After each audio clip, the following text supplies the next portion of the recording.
अजीत जी, एक लंबा समय हो गया जब टीवी चैनलों को लेकर के एक विवाद चलता है कि ये तो बस वितंडा हैं, ये शोर हैं, हंगामा हैं, गाली गलौज हैं।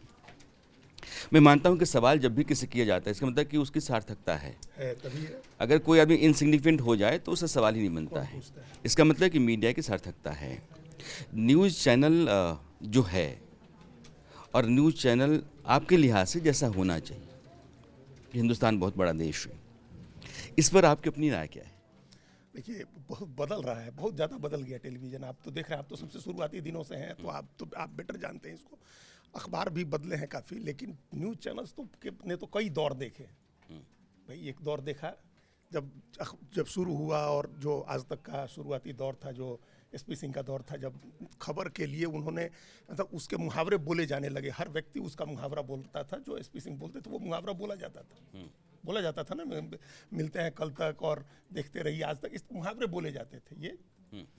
तो जब मुहावरे बोले जाने लगे तो समझ सकते हैं कितना पॉपुलर होता है। एक टाइम केबीसी के मुहावरे सारा हर आदमी बोलता था, वो पॉपुलैरिटी का एक पैमाना होता है। फिर एक दौर आया भूत प्रेत, बंदर भालू घोड़े, फिर एक राखी सावंत का दौर आया। ये सब चला, ये सब भी आपने देखा, ये सब उतार चढ़ाव के दौर थे। फिर जब राजनीतिक खबरों का दौर शुरू हुआ, डिबेट का दौर शुरू हुआ, तो वो मोटे तौर पर मुर्गा लड़ाई का दौर रहा कि आपस में, अभी तक चल रहा है।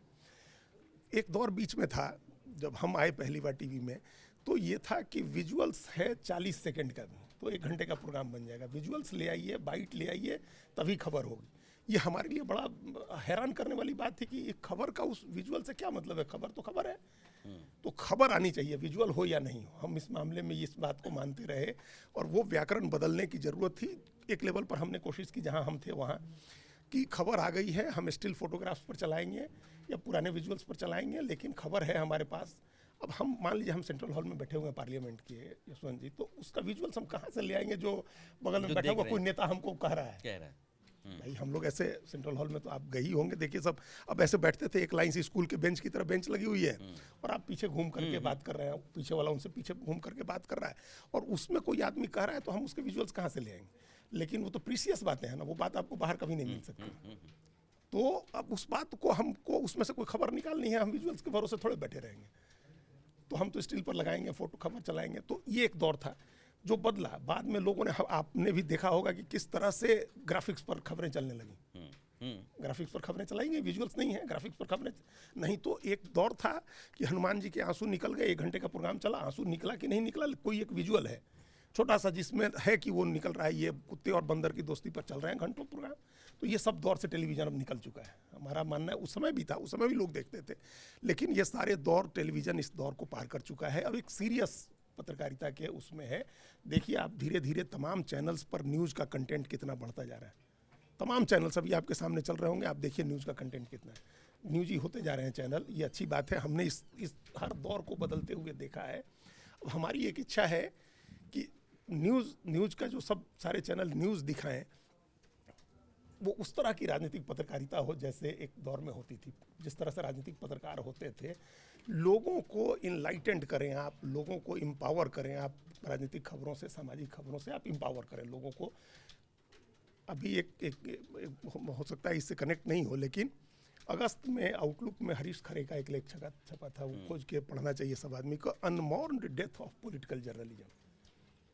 राजनीतिक पत्रकारिता की ऐसे मृत्यु जिसका कोई बिना शोक सभा के मृत्यु हो गई। हाँ, और उन्होंने शुरू किया था कि 21 जुलाई 2024 को रात में 9:30 बजे तक इस देश के किसी पत्रकार को ये पता नहीं था कि भारत के प्रधानमंत्री और भारत के उपराष्ट्रपति के संबंध इतने बिगड़ गए हैं कि उपराष्ट्रपति इस्तीफा देंगे। 21 जुलाई 2024 की रात को 9:30 बजे जब स्वयं जगदीप धनखड़ ने अपना इस्तीफा पोस्ट किया, तभी देश जाना। किसी राजनीतिक पत्रकार को इसकी खबर नहीं थी। बाद में तमाम खबरें आई, राणा जी, तमाम खबरें आई। ये खबर आई इंडियन एक्सप्रेस में कि उन्होंने 6 BMW के लिए लिखा, 3 BMW के लिए लिखा था कि गाड़ी पुरानी हो गई है, BMW चाहिए नई, और वो मना हो गया होम मिनिस्ट्री से, और उसके प्रतिरोध में उपराष्ट्रपति इनोवा गाड़ी से चलने लगे। अगर कोई भी आदमी फॉलो कर रहा होता उस बीट को, उपराष्ट्रपति बीट को या पार्लियामेंट बीट को सीरियसली, तो वो देखता ना कि BMW छोड़ करके उपराष्ट्रपति इनोवा गाड़ी से क्यों चल रहे हैं। फिर जब वो उसकी पड़ताल करता तो उसको पता चलता कि इन्होंने एक एप्लीकेशन दिया हुआ था, इन्होंने एक अनुरोध किया हुआ था जिसको होम मिनिस्ट्री ने नहीं माना है।